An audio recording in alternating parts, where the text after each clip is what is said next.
I was there. Talks by men who saw the making of history.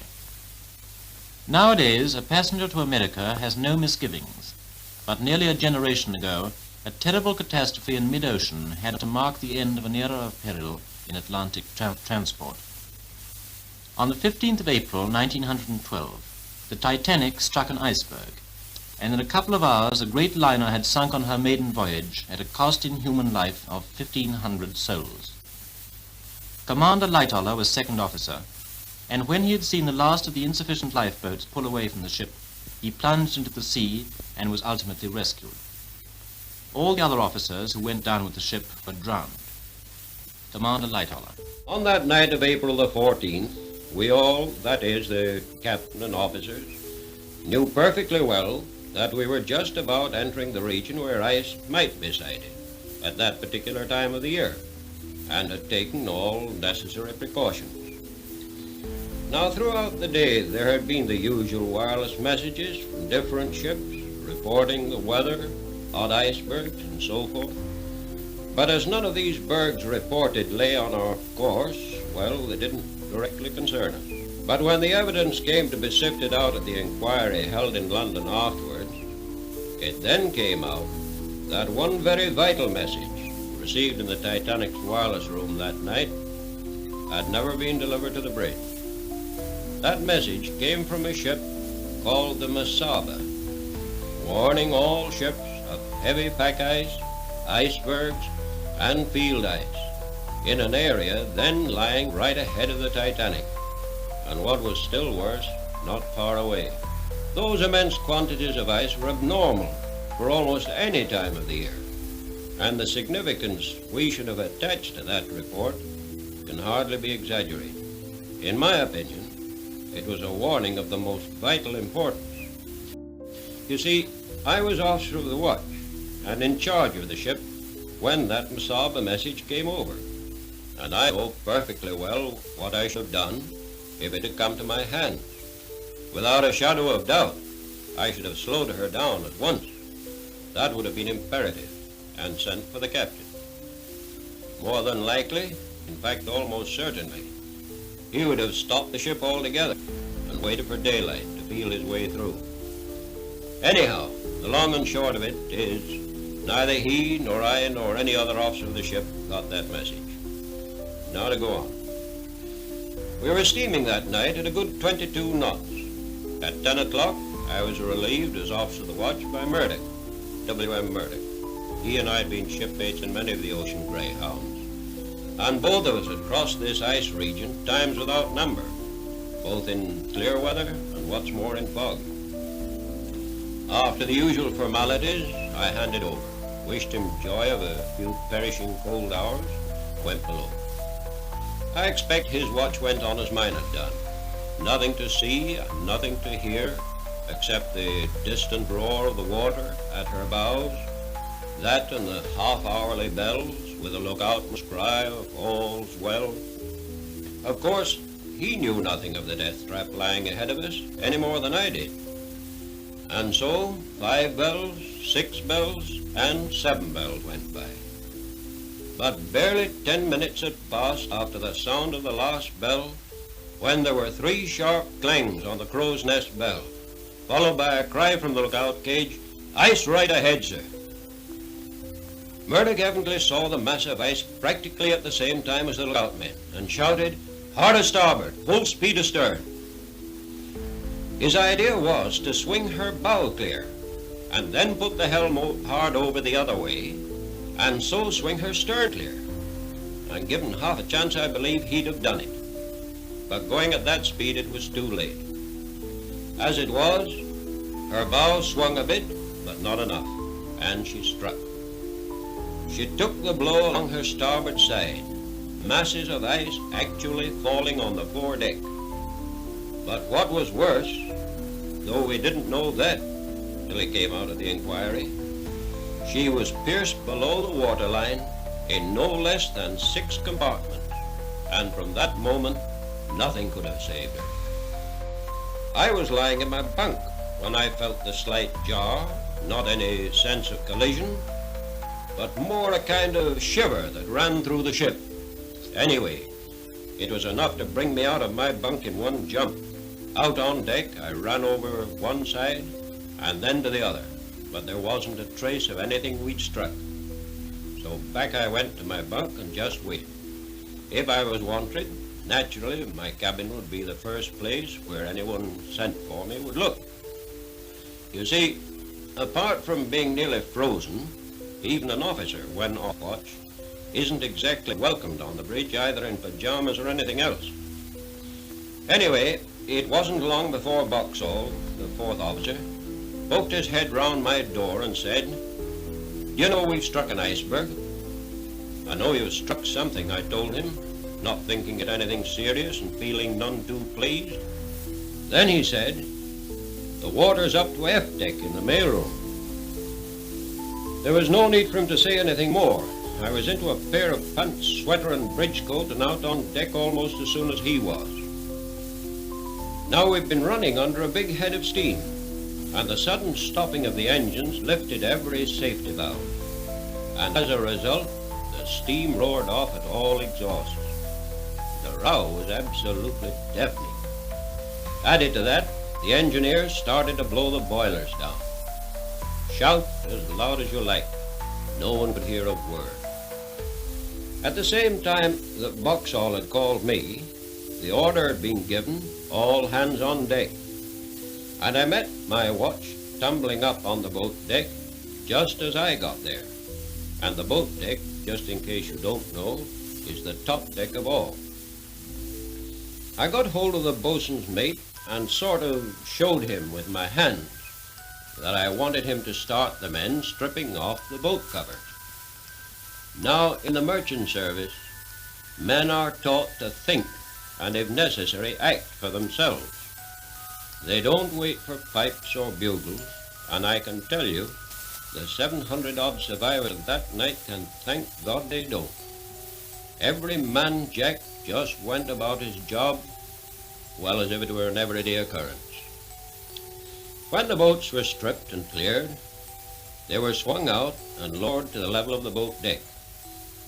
Just a little while before they were ready to swing out, I happened to meet the captain, and I asked him, by cupping my hands over his ear and yelling at the top of my voice, "Shall I get the women and children away, sir?" He just nodded. So I started to fill the first boat.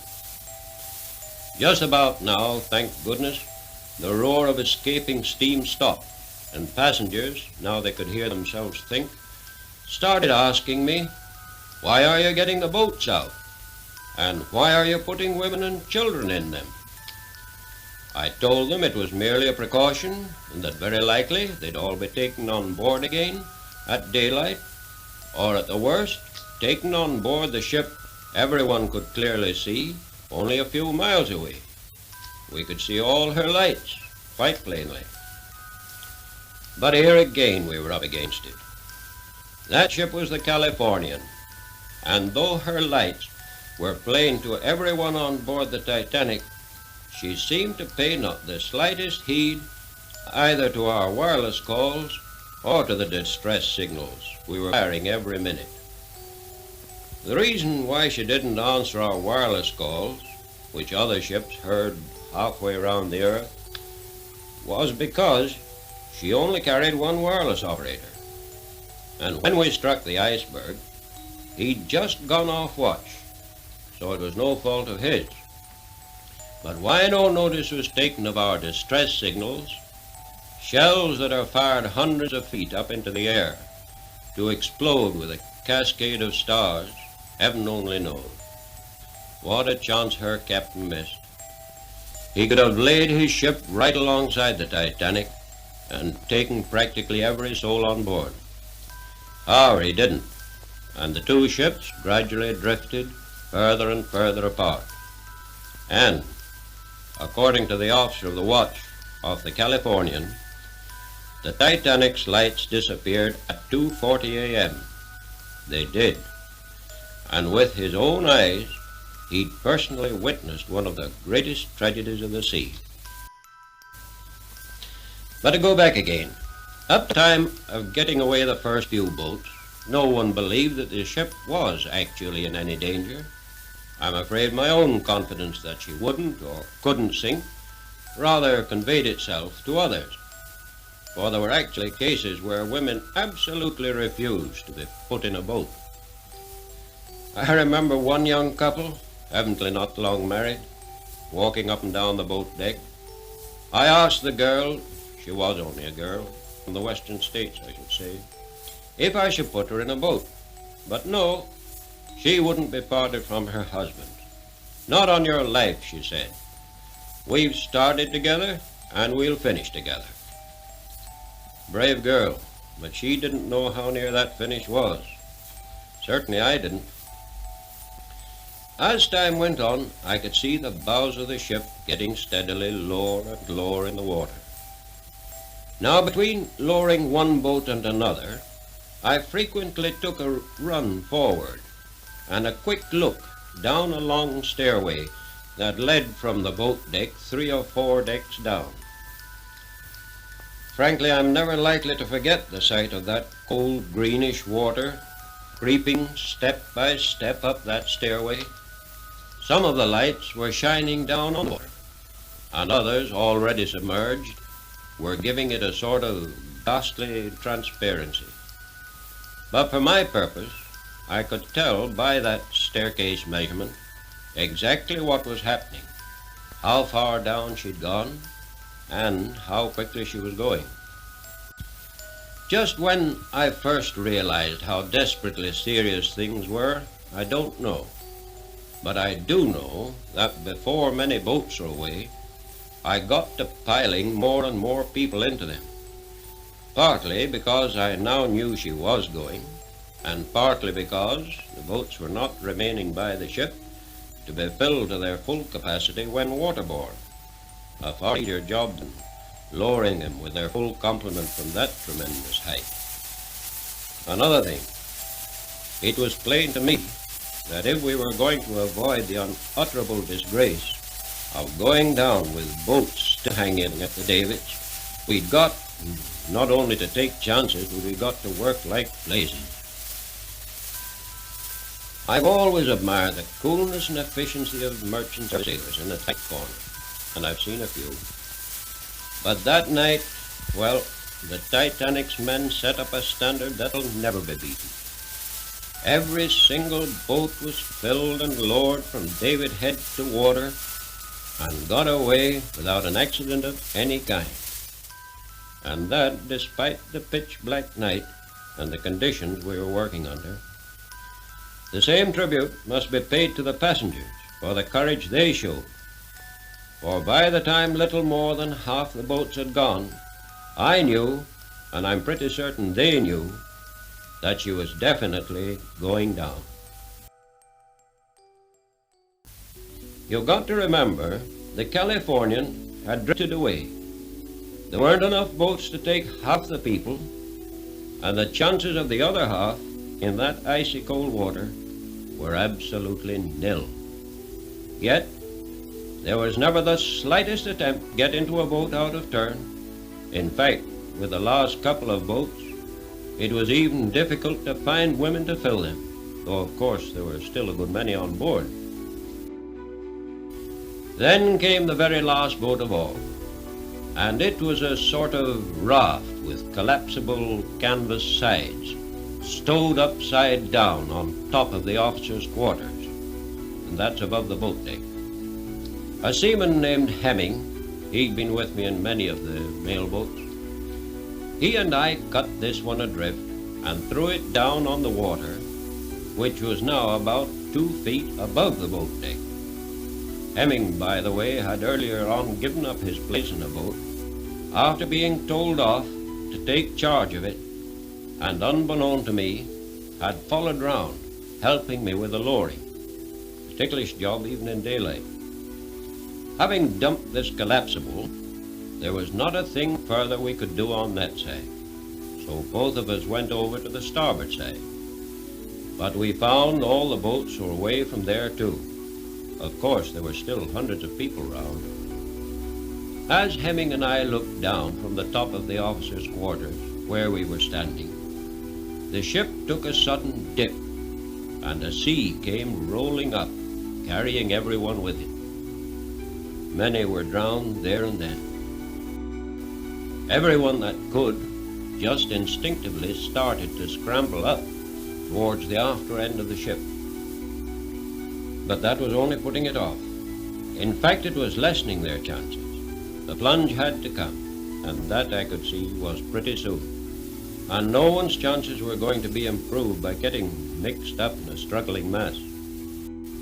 Hemming, as I found out afterwards, headed for one of the after boat falls, slid down, dropped into the water, swam away, and was eventually saved. For my part, I turned forward and took a header from the top of the wheelhouse. I started to swim away, but got sucked down 2 or 3 times. In fact, I got mighty near the edge of things before I finally came up alongside the collapsible. We'd hove into the water from the top of the officers' quarters, and there I hung on. A bit later, the forward funnel guys carried away, and the funnel, weighing perhaps 50 or 60 tons, fell down with a crash on the water. It missed the raft and some of us hanging onto it, by inches. And there were a good many it didn't miss. Next thing I remember, I was still hanging on to a bit of rope attached to the raft, but some 30 or 40 yards away from the ship. The wash of the falling funnel had evidently picked us up, raft and all, and flung us clear of the ship altogether. Several of us scrambled up onto the slippery bottom of the raft, and it was from there I saw the Titanic sink. As I watched, I could see her bow getting deeper and deeper in the water, with the foremast sticking up above the surface, whilst her stern lifted higher and higher, till it was right out of the water. When she got to an angle of about 60 degrees, there was a sullen sort of rumbling roar, as her massive boilers all left their beds and went crashing down through the bulk's heads and everything that stood in their way. Up to that moment, she had stood out as clear with her rows of electric lights all burning. When the boilers broke away, she was, of course, plunged into absolute darkness, though her huge black outline was still perfectly distinct up against the stars and sky. Slowly, she reared up on end, till at last she was absolutely perpendicular. Then, quite quietly, but quicker and quicker, she seemed just to slide away under the surface and disappear. As she vanished, everyone round me on the upturned boat, as though they could hardly believe it, just said, "She's gone." Some little time later, I found that the senior wireless operator was standing just behind me, and from the wireless messages he told me he'd received from different ships, I figured up in my mind that the Cunard liner, Carpathia, one that he said was coming to our rescue, should be up about daylight. It was then I first heard of the Masaba message, and when I said I didn't remember it, he told me he'd put it under a paperweight at his elbow and never sent it to the bridge. Many died from cold during the night, the wireless operator amongst them, and a mighty long time it seemed before daylight broke, standing wet through and up to our knees in icy water on that upturned boat. Frankly, I don't think many of us expected to see daylight. At one time during the night, someone suggested we should say, "Our Father," and I don't think it was exactly scare that made everyone join in. But you'd need to be in somewhat the same fix, where a couple of minutes may mean all the difference between, well, here and hereafter, to understand the feeling we put into it. I've heard that prayer ever since I was the height of 6 penitent coppers, but never with such intense earnestness as the surroundings lent to it that night. However, when daylight did break, most of us were still heads up, and we of the upturned boat transferred to one of the lifeboats. At full daylight, there was the Carpathia steaming toward us. I needn't say just what sort of a welcome sight it was either. Cruising slowly round, she collected the boats one by one. Mine, I know, was loaded down to the gunwales, and no easy job to keep afloat in the rising sea. At last, everyone was safely on board, and with the 700-odd survivors of that night, she turned away from that tragic spot and headed for New York.